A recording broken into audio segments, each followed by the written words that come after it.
Hi guys, PJ here. Today I'm working on a 2015 Mini Cooper and I'm going to show you how to fit a dash cam to the ignition system so it goes on and off when you start and stop the car. Now, before we start this video guide, I just need to say that by following it, I am held no way responsible or liable for any injury to yourself or damage to your vehicle. First things first, you're going to have to empty all the crap out of your glove box because yep, there's a little panel that you can see just here, which has your fuse box behind it. Just there, look. Nice and easy to get to at least. And you're going to ideally have a fitting kit, something like this, resembling this. And a fitting kit, you're going to get a replacement power cable. This one's got mini USB on the end there. Some cameras are round, some are micro USB. Make sure you get the right one. And we've got a plus and a minus. Obviously this goes to chassis earth, and this one will end up going to an accessory position fuse in your fuse box, an ignition switched one. Okay, show you how to do that in a minute. Other ideal things to have if you haven't bought a fitting kit and you're just buying the bits and bobs, fuse spurs.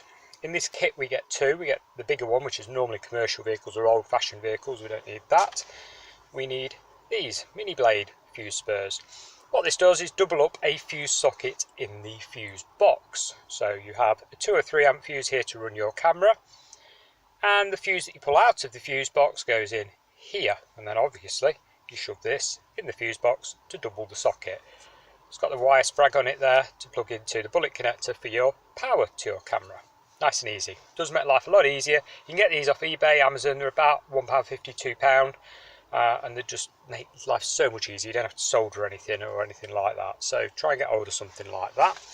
The other thing to get hold of, ideally for doing this job, is a plastic leverage tool, something like this. There's a company called Bojo or Vibe do them. Again, eBay, Amazon, they're about £1.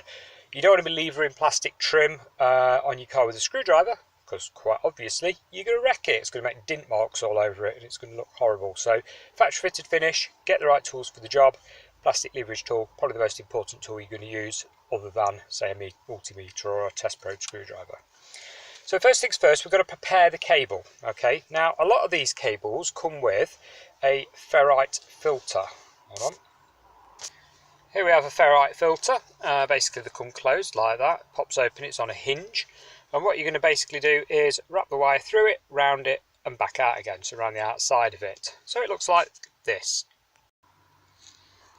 There you go, nice and simple, round it through it and out again.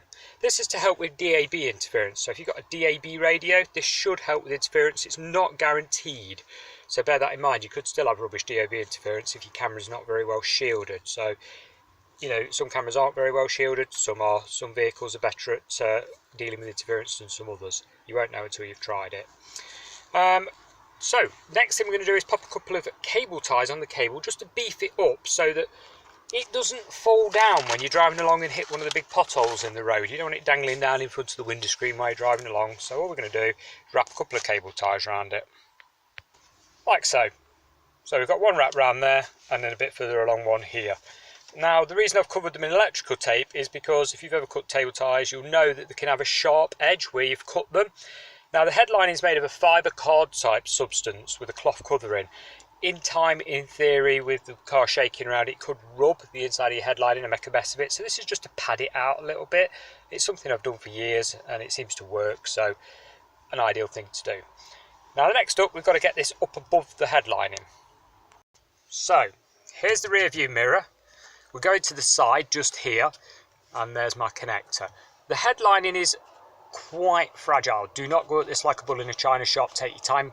The mini headlining, it has got quite a big gap between it and the windscreen. You can normally get your fingers behind it and just sort of pull it, yeah, tuck your cable up all the way along it until you get to the corner here.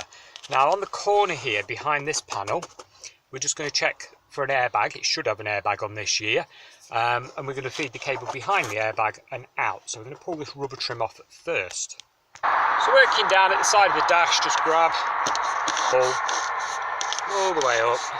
There we go, until you get to here. Pull away, and you should find your airbag somewhere. Hold on. This particular one's got an airbag that starts here. It's a curtain one that drops from the top, so it could actually go lower than the airbag. We could go down here, tuck it in across the top here, look, there's a nice big gap, and come down below the airbag here, and then down the side with the cable. Next up, we're going to lever this plastic panel off. Now be aware there's on a right-hand drive car, there's a key switch there for your airbag. So again, plastic leverage tool, pop that off. There we go.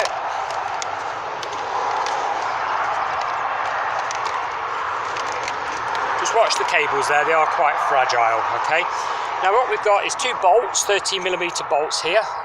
Use either one of those for the earthing connection, so we're going to connect our earth to that. You can either undo the nut, put the earth behind it, or put another nut over it, sandwich it, either will do fine. Connect your black wire to one of those.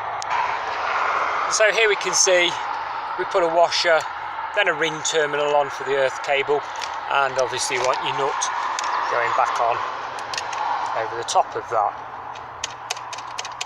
Tighten that up, and that'll make a nice earth connection. Your power cable next, simply feed it up underneath and out here. You can literally put your hand all the way through to the underneath. There we go, look. Nice and easy to do, so you're out with the fuses. So we're now at the point figuring out which accessory position fuse we're going to use. Well, you do need an ignition switched one. You can either use a multimeter or a test probe screwdriver, take your pick. With the ignition off, obviously earth out with the probe and test. Now, I've done a lot of these minis in the past. In fact, this is my second mini video. This one's a variant on the first one. So what we do is touch the probe on the top of the fuse, like so. Check your voltages at 0, which it is. When you pop the ignition on and off, it goes on and off. Now I'm using fuse 53, which is for the AC, the air conditioning, and it goes on and off with the ignition. Like I say, nothing to do with ABS, ECU, airbags or anything like that, using accessory fuse only. So I'm going to be pulling this fuse out here and using that one as my fuse spur. Here, if you haven't got one yourself, is the fuse box diagram.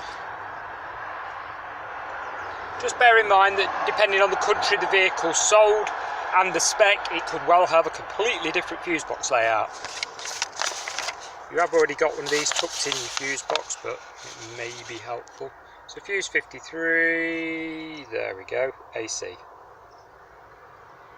Hopefully that bit's of some help if you've lost this bit of paper, or you just basically don't even want to bother with this and you want to try your luck and hope for the best. Just bear in mind, if you're not going to bother testing it in any way and you do pull the wrong fuse, you can pull a warning light up on your dashboard and then you'll be a visit to the dealer to get it reset. So if you get the wrong fuse, you know, without testing, it's best to test, okay?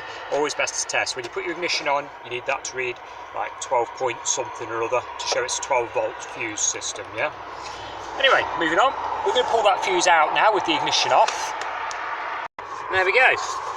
So we've pulled the fuse out, popped it in the fuse spur at the side there. You're going to have to give it quite a good shove because the plastic's just a little bit wider than there's the edge trim sticking up here. So give it a good shove to make sure it firmly clicks in. You don't want it half hanging out and making a short, okay? There we go, wire trails off to the side.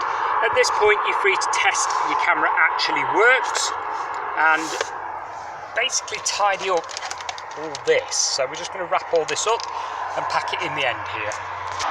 And there's all our wiring nicely tidied up. We've bundled it up with electrical tape, or you can put a zip tie around it, pop it in the hole, leave enough of a recess here, obviously for the back of the switch to go back into.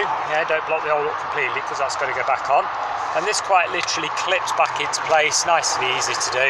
Just watch, the top lip goes underneath here.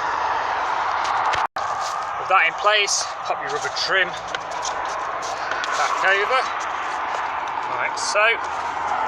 Give it a good old tap, get it reseated nicely. There we go. Last of all, don't forget to put your little paper back in the fuse box so it sort of slides in, and obviously your glove box, fuse box cover.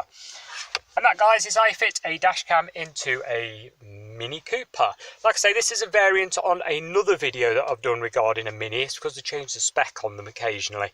For example, when I mentioned the airbag to you, some Minis do have the airbag coming down the edge here, so you've got to watch that. This particular one is the curtain airbag from the top that comes down, different design, so we're able to put the cable lower.